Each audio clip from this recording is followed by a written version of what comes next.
Inadequate medical supplies, overdependence on caregivers, and shrinking income are some of the challenges facing persons living with HIV/AIDS in informal settlement across Kenya. Lakini sasa kama maneno ni vile inaenda, Trump anataka kufunga dawa, sina mtu anaweza ninunulia, basi mimi nitakufa. Trump amekosa sana, sababu hiyo dawa before ujipange, sababu hata kama mamangu angekufa singekuwa na uwezo wa hiyo, lakini nimemgonjesha mpaka nikaona pesa zangu zimelisi zote, nikauza kila kitu, sina kitu hata kwa nyumba. Amid unstable livelihood equating to living below the standard means of life, some of the victims are young, orphaned and poor. Lakini sasa kama maneno ni vile inaenda, Trump anataka kufunga dawa, sijui hospitali zingine zinauza madawa, sasa wanauza hii, wanauza zile zingine. Mimi sina kazi, sina mtu anaweza ninunulia, basi mimi nitakufa. Ingewekwa free ingekuwa mzuri sana, sababu nikikonjeka mimi naenda hospitali, kama sina pesa naenda wapi? Nitalala kwa kitanda, nikuje nipatwe kama nimekufa. Uchungu ni uchungu sana, hatujui tuanzie wapi tumalizie wapi. Actually sasa watu wameanza kuadhirika kwa afya ya kiakili. Kitu ya kwanza una imagine mimi ni mama, niko na huo ugonjwa, mimi na mume wangu tuko na huo ugonjwa. Fika tu mali wakaona ugonjwa umemlemea, sasa naenda huko wananiitisha pesa, nikienda huko kuangalia dawa zenyewe, mara tu wamembadilishia dawa na hata dawa zenyewe sikumsaidia. Sasa ndio zilikuja zikamweka wazi kabisa, sasa ikawa tu vidonda kwa mwili nini. Magonjwa tamaa hapana. About 80% of the funding was allocated to healthcare, including HIV/AIDS, malaria, maternal and child healthcare. Led by President Uhuru Kenyatta, whose government enjoyed USAID funding, they say such a funding is no longer tenable, for Kenya is an African continent that hopes to become independent of foreign aid. I saw some people the other day crying, oh, I don't know, Trump has removed money. He said he's not giving us any more money. Watu wanalia. Why are you crying? It's not your government, it's not your country. Let's be realistic here. Let's not talk about peanuts. Africa does not need the aid. What we need is for those who are exploiting Africa to stop. With some born with the virus, the journey towards treatment hasn't been easy, with caregivers coming in handy to offer their help amid the strained resources. But they are determined to trek the bumpy, rough road to the very end of the tunnel. Mimi, I was born with it, actually, and I was told by my mom and my dad. My mom personally, aliniambia na kaniambia that it was nikiingia form 1. Na kaniambia kuna kitu fulani hivi na hivi ndio venye ilikuwa. Actually nilikuwa nisha accept, because pia yeye aliona amechoka kuniambia ni dawa ya kichwa, dawa ya kifua, ni dawa ya nini, ama wewe meza tu, naona ama usipomeza utakula. Tulikuwa tuna threaten na words hizo, but venye tu alikaa chini akaniambia mimi hivi ndo vile kuko, you're born with it, na hizi dawa ukimeza ndo maisha yako, ndo kama your tomorrow. Kupata HIV is not the end of someone's life.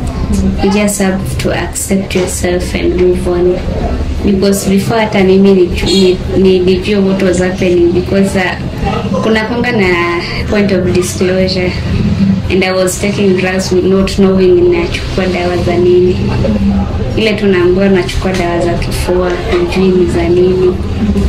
Next time unaenda clinic unajua umepona, kifua imeisha, sasa utachukua dawa tena, na unaona tena wanaongeza zingine, unakuwa discouraged. With time running out and no meaningful help coming forth, some of the HIV/AIDS patients have turned into prayer and alternative medicine as their only source of hope. Wengi pia wanasema ya kwamba kuna wale ambao waombezi wanaweza kuombea, na kuna wale ambao wanasema nilienda nikaombewa, labda hata hata amepimwa akajua ukweli wa mambo, lakini ana vile tu anaweza kusaidia wale wengine na kusema ya kwamba pia waombezi wako tu tutaendelea kuombewa, tutawaelekeza kwa njia, like kila mtu anajaribu kutafuta ile njia ambayo ataweza kujiendeleza according on how things are. Kuna wenye walianza kutumia muringa, kuna wenye walikuwa wanatupigia wanatuambia au wameambia kuna option. Ukikosa kukunywa hizo, zikikosa wanaenda kunywa hapo. Sana sana hata kuna wenye hata wasaizi wamekuwa wanaanza kunywa muringa. A time when HIV and AIDS patients in informal settlement continue to bear the brunt of funding freeze, several leaders in Kenya, including religious leaders, feel it is time for country to start mobilizing its own resources to fund the healthcare services. Wake up call to our leaders in the way we manage our public resources and in the way we manage our affairs, and take advantage of what already God has given us. We are given a balanced climate. We can grow food and we can satisfy ourselves if we have the right programs. So I think Trump disruption of the rest of the world must be a wake-up call for us to be able to think. You must take care of your people. You have your natural resources.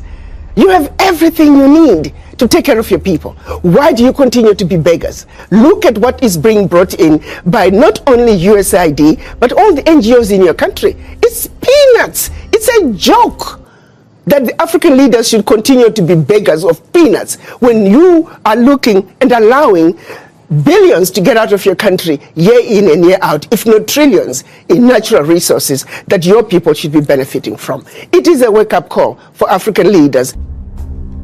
Is there hope for patients whose some of them are now compounded with the agony of fighting off opportunistic infections such as pneumonia and tuberculosis? Dr. Wilfred Omari from AIDS Health Foundation Kenya details what is at hand. Katika kusupport HIV field, tuseme kwa kifupi hatutakuwa affected directly as HIV, but indirectly we've been affected.